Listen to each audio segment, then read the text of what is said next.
Here I am. Home sweet home. Haven't been aboard yet. Gonna make that climb and let's take a look and see what we got.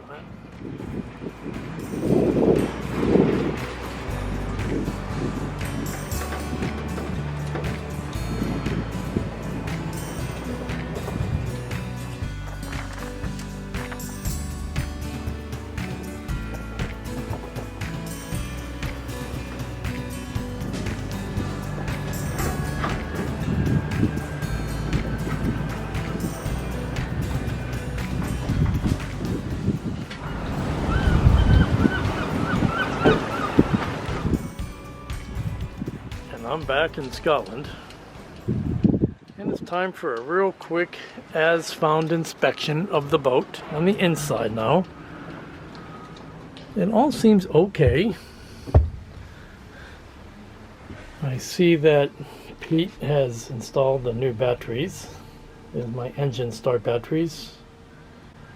That's my house batteries, and the way he installed them was using the original racks, which is good because now I'm going to have that area I can move that plywood, and now I have access to the top of my diesel tank,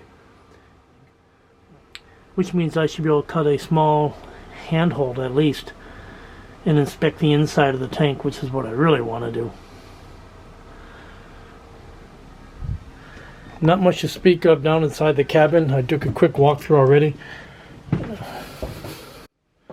I mean, there's my toilet. It's not set up yet. So this is a composting toilet. So you got to set up the poopy chamber, which is a square thing in the back, and you got to put in the pee bottle. And that's probably a 5-minute job. I've got all the stuff I need for that, and I'm going to need it. I'm self-isolating, so this toilet is probably equipment number 1 on the MEL, right? You got to have. I still have some of my whiskey, see? So I have a little glass. And the galley, everything looks okay. No real issues here. Got a beautiful damn day to arrive. August 5, 2020. The bottom appears to be just how I left it. I don't see any rust through or blooming or anything like that. We're going to deal with this bottom paint and recoating the red over the next few weeks.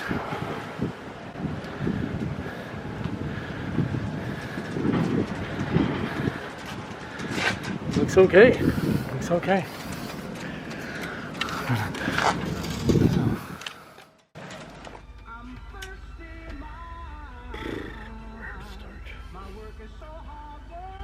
Where to start?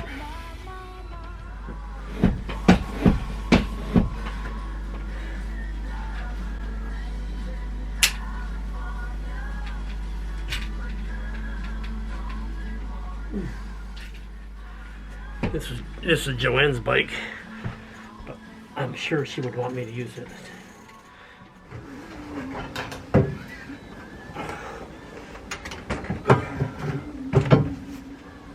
Yeah, too much shit. Okay, getting set for grocery run, and for this, I put on a collared shirt because I want to provide the perception that I'm a reasonably professional person.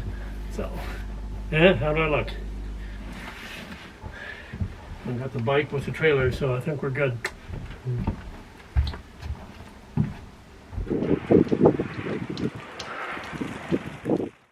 Well, with the grocery mission complete, and although I was still pretty damn sleepy after the travel, I wanted to get after my first job on the list, water. That's water to wash and water to drink. Some boats just have big water jugs and that's it, like this one here. On Skipjack, the water system is somewhat complex when compared with most cruising boats. This is a system drawing. The main features are 2 very large stainless steel tanks, they're cross-connected tanks, and a water heater. The heater provides heat from the engine coolant and can also plug into 250 volt power. Underneath it, coming from that white cord, that's how it's powered up right now. It's just manually plugging it in is how you turn it on and off. If you look very far down at the bottom, under the white thing it's just a space heater, but if you look below that, you'll see the two black hoses. That's engine coolant, and that's the other source of heat for the boat.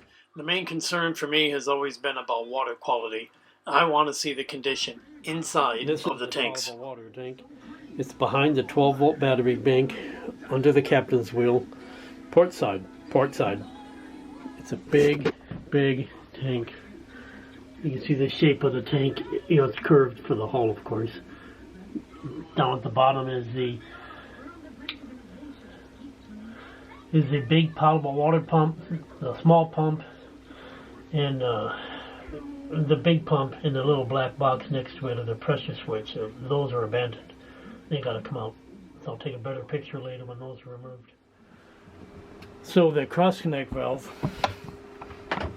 right there. So what I'm thinking is, I'm gonna put a standpipe. I'm gonna connect, that's a nice looking drain valve, 3/4 inch. I could very easily run a 3/4 inch hose up high, probably run it outboard up against the hull, like a vent line almost, you know, up with the vent. And if it's clear, that would always give me indication of how much water we have. And we have tank level indication that doesn't require electricity, which is really good. Yeah, the access to the port side water tank is okay. I can pop off a great big manway. It's almost 2 foot square. I mean, it's a huge access. So once I get that cover off, I can easily check the condition of the water. I'll sample the water with my sampling kit. And if I need to drain both systems and refill them, that's what I'll do, because that will get me to the point where I can drink the water on board, which is a huge milestone. You know, most people might not appreciate that living in a house, but the ability to drink the water is pretty damn important, and I've got to be there, of course. That's not like safety gear, but it's pretty damn close to it. Okay.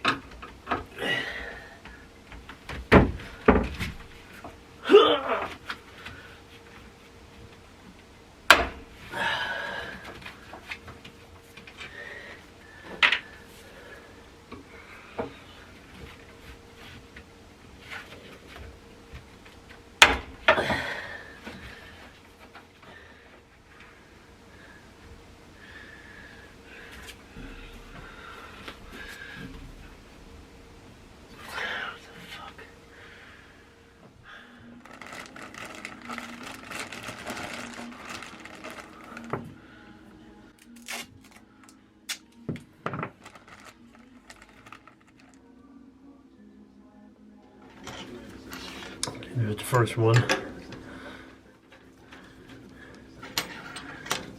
1, 2, 3, 4, 5, 6, 7, 8, 9, 10, 11, 12, 13, 14.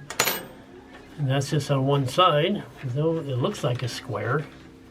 Well, I don't know if it's a square or not, but it looks like 14 per side. That makes it 56 of these. Side. And it's coming off clean. I mean, this is all stainless steel. There's no corrosion anywhere.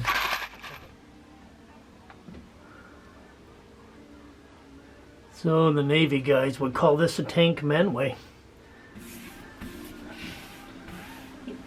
When it comes to your potable water supply, cleanliness is next to godliness.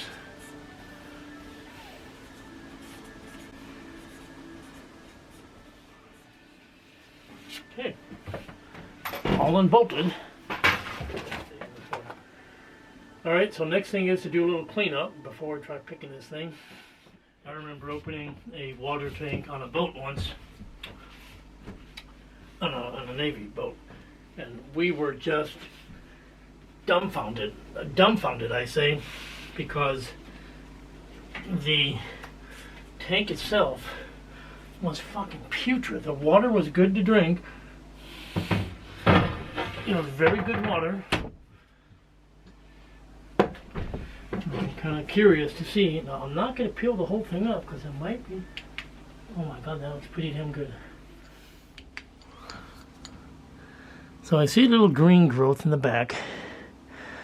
I got one floater. Got some sediment in the bottom of the tank, just kind of laying there. It got some, it looks like corrosion products in the bottom corner. So that's the bottom of the tank. You're looking through about 1.5 feet of water. You can see the drain valve here. You can see the goes out valve way in the bottom corner here. That's not the end of the world though. I've seen much, much worse. And I see some sediment down there. So we could drain it. We could completely clean it. And I'll think about that, but I just don't want to. I'm dying to just take a drink and see what it tastes like. So I rate this as pretty damn good. And I'm not sure that it's worth draining and filling. Yeah, and I've drunk worse. I guess I could add rum or whiskey and call it grog, huh?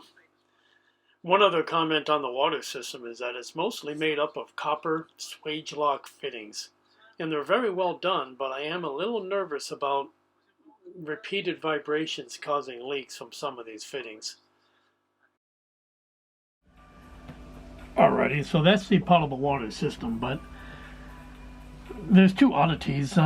There's a small fitting here and here, which are behind the battery area. I'll show you a picture of that here. And I don't know what they are, to be honest. You know, this one was leaking, and it had a valve, so essentially it's some kind of fitting, and it has a valve. And its purpose is a big friggin' question mark. Same with this one. It's got some kind of cap, it looks like, but I don't understand it fully. And this was a leaker, actually. I found a puddle of water under this one, so I got the valve all the way shut and solved that. And that's a tour of the potable water system. You know, on this boat, I'm not only the chief engineer and the navigation officer, but I'm also the deck division officer. And cleaning the anchor locker out and inspecting the chain, they're both on the work list too. The two anchors are identical.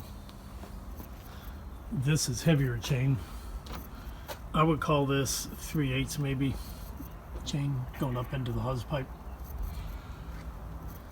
Starboard side is the same anchor, lighter chain, but a lot more chain. You can see the length of chain. I haven't measured it yet.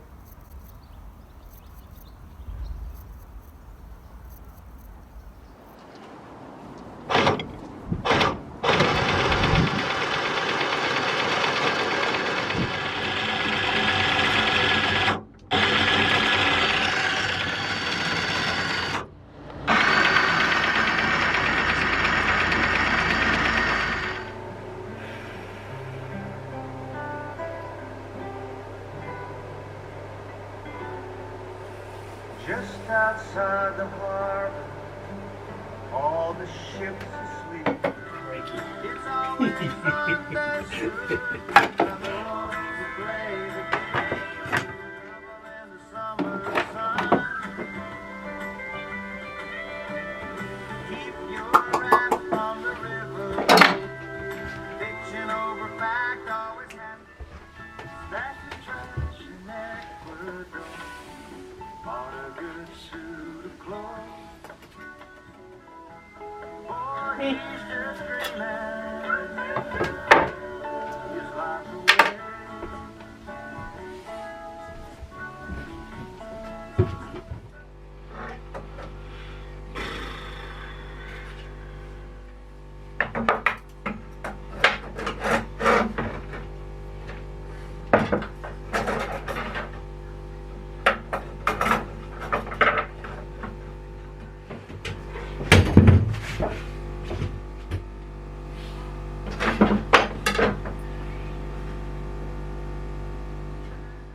So this is the nav station.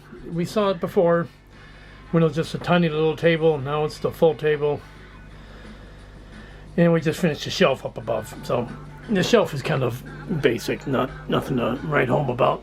I just put one bracket on the end here and I brace it along the bulkhead to the head, which is in front of us. The head being the bathroom. You know, radio and AIS and a chart plotter, right? So I'm going to get all three.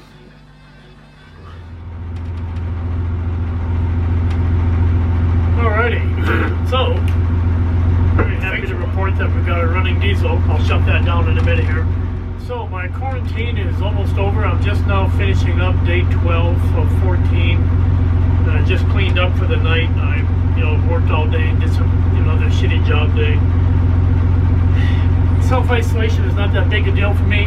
It's kind of how I live when I'm up here anyhow. The only time I cheated was go for a run a couple times at nighttime. You know, that's about it though. But I've got some successes and a couple of challenges that I'd like to chat about. So the first thing is the diesel works, okay? I'm going to go ahead and shut it down. So it's a great... Yeah, so having the diesel operable is a pretty damn big deal to me.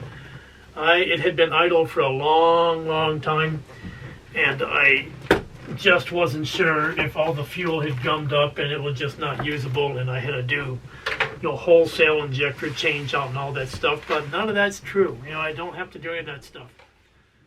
The second big success for being here for the first 12 days is that the potable water system is pretty much 100% ready to go. I can drink it, I can take showers from it, wash my dishes. I've got the gray water system cobbled together just so I can use the water and have something I can deal with the drains that way. You know, I did make a lot of progress with some of the little jobs, you know, like more like housekeeping stuff, you know, how to organize all the USB devices and getting charging stations set up. And I've done that kind of as fill-in work, or when it's really crummy weather, and when I want to stay clean, you know, sometimes we do that. Let's see here. So this thing, as a tiny home goes, it's much more comfortable now. So I'm happy about that. And it's really pretty damn comfortable to live in this boat. So I don't think there's any issues at all. I demobilized the old battery charger. That was so big and so old, the battery charger, the old one, that I always figured it was a World War II surplus item. And here's a funny thing. The charger visibly shook. I mean, you could see it shaking when it ran, and the vibration was so noisy and so bad.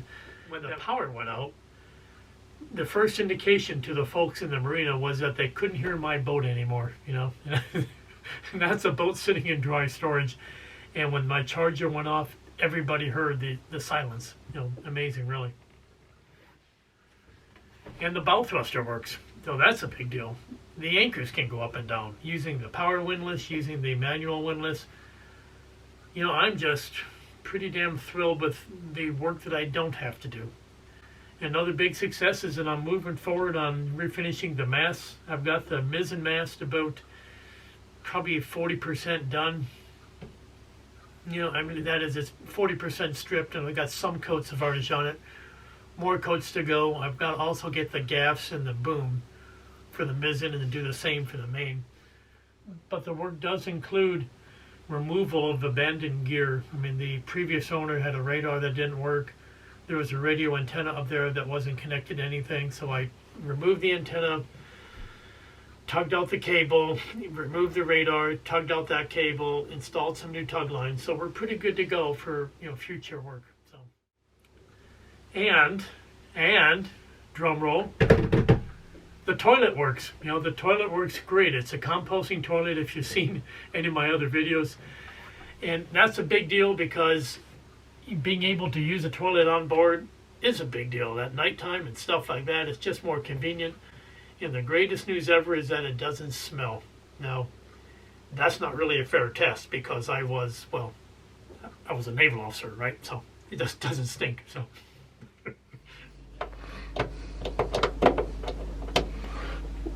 I plug in a light. That black cord is bundled up, and it goes over here to that fluorescent light. And you're thinking, what can go wrong, right? Well, so I was working on the water heater and also doing a little bit of cleanup down here in the bilge area on the port side. I'm facing aft. That's the back door of the cabin, right? Okay. And I noticed that I leaned forward and I put my head and actually touched that cable, and it was so hot to the touch. Just gonna unplug that. We're gonna chop it off, just like if we were in the Navy. You know what we would do? We would chop the cord off and make sure nobody ever used that again. Because man, can you imagine leaving that on and just leaving it unattended? Damn.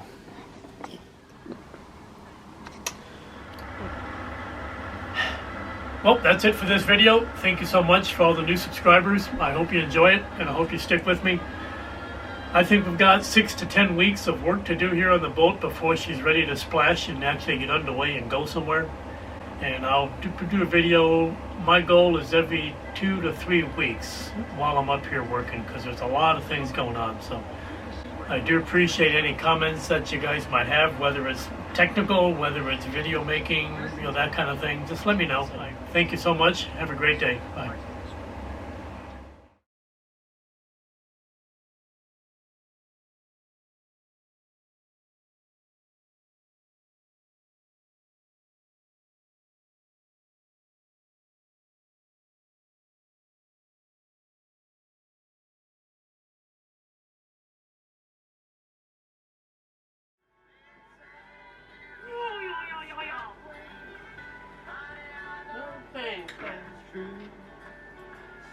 Why don't we get drunk?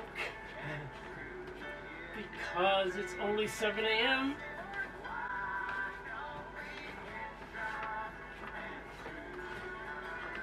Screw aloha